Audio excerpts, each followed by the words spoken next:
Once upon a time, there were 7 little goats, and they lived with their mother goat in a little house.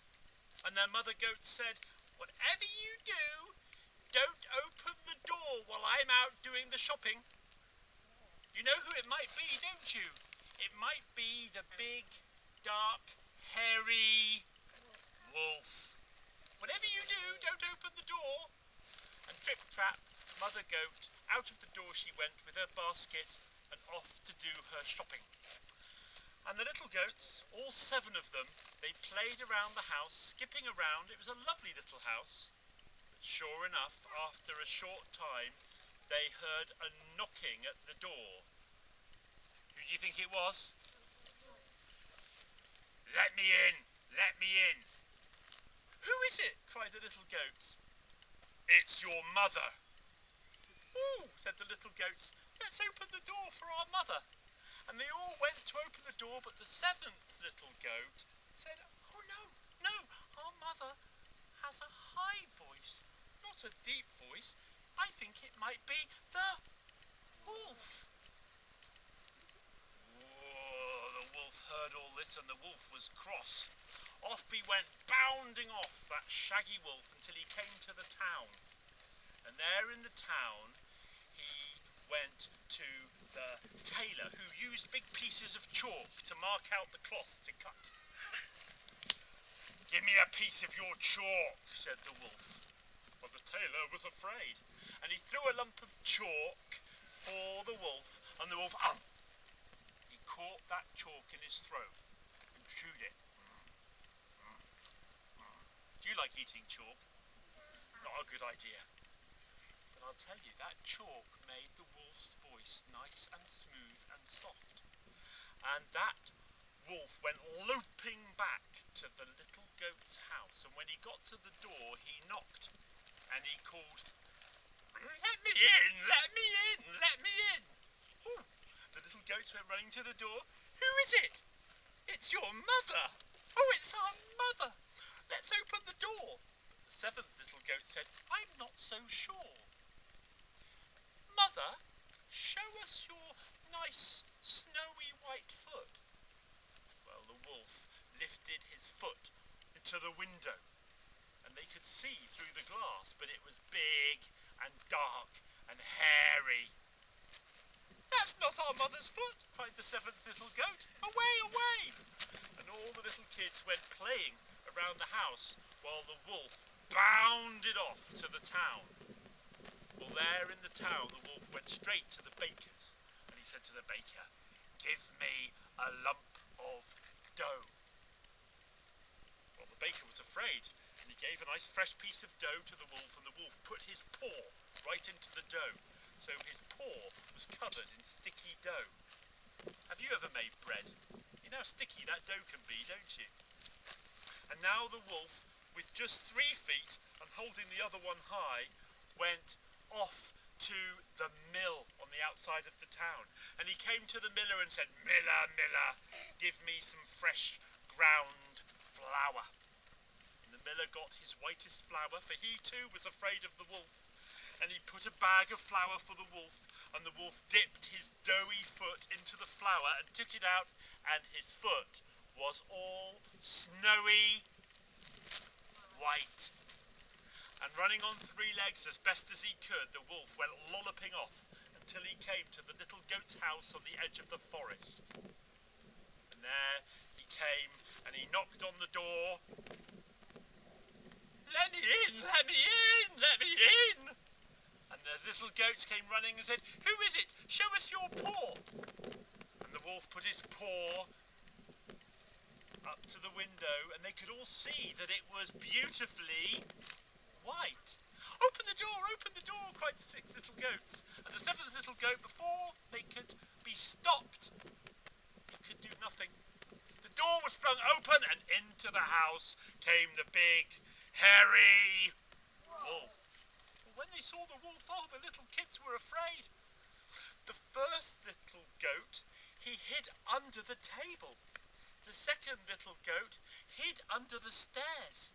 The 3rd little goat hid inside the oven. The fourth little goat hid in the bath. The fifth little goat hid under the bed. And the seventh little goat, why, had nowhere to hide.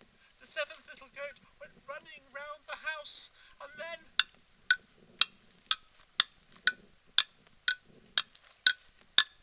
there was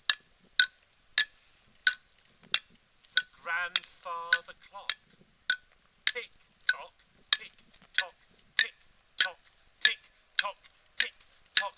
The seventh little goat opened the door of the clock and hopped inside and closed the door behind him. Wolf came running through the house. The first little goat he found under the table. Little goat down his throat with a gulp. The second little goat he found under the stairs. Little goat down his throat with a gulp. The third little goat he found in the oven. Say it with me. Little goat down his throat with a gulp. The fourth little goat he found in the bath. Little goat down his throat with a gulp. The fifth little goat he found under the bed. Little goat down his throat with a gulp. The sixth little goat he found in the wardrobe. Little goat down his throat with a gulp. The seventh little goat, do you remember? Tick tock, tick tock, tick tock, tick tock, tick tock. The wolf went running round the house. Sure, there were 7 little goats. The chalk had worn off now. But however hard he looked, he couldn't find the 7th little goat. Ah! Enough little goats in my belly as it is. And the wolf went out of the house and into the forest, but he was so fat with all those little goats that he found the first tree, and he leant against the tree, made himself comfortable, and fell asleep. And as he slept there, who should come home but Mother Goat? Trip trap, she came home with her basket of shopping and into the house, but the door was open and it was strangely quiet. Where are all my little goats? Must be strange, mustn't it, to come home to a quiet house? Isn't that true, Mums? And there she found nothing except Mother, let me out! She opened the door of the grandfather clock and out hopped the 7th little goat. Where are all your brothers and sisters, and why are you hiding in the clock? And the little goat told her everything. My, oh my, cried Mother Goat, come with me. And out of the house they ran and into the forest. Mother Goat noticed there under the tree who was sleeping? The big, hairy wolf. Run home, little goat, run home, fetch my sharp pair of scissors, a needle and thread. Well, the little goat went trip-trap all the way home and fetched Mother's heavy scissors, strong and sharp too, and needle and thread, and back to the forest came little goat. Now, said Mother Goat, let's see what we can do. Snip, snip, snip, she cut the wolf's belly open. And as she cut it open, out popped the first little goat, and the second little goat, and the third little goat, and the fourth little goat, and the 5th little goat, and the 6th little goat. Pop, pop, pop, pop, pop, pop. They were all safe and well, for the wolf had swallowed them whole. Give me that needle and thread. And Mother Goat, she took that sharp needle and thread, and she sewed up the wolf's belly until it was just like new. But before she finished sewing it up, do you know what she did? Each of you little goats go and fetch a stone. And they went and they looked around, and each of them found a round stone, and they came back and gave it to their mother, who put those stones into the wolf's belly. And when she had finished sewing it up, the wolf's belly was as big as before, but instead of being filled with wriggling little goats, it was full of heavy dry stones. And now the 6 little goats and the 7th little clever one and the mother, they went and hid in the bushes nearby, and they waited in silence.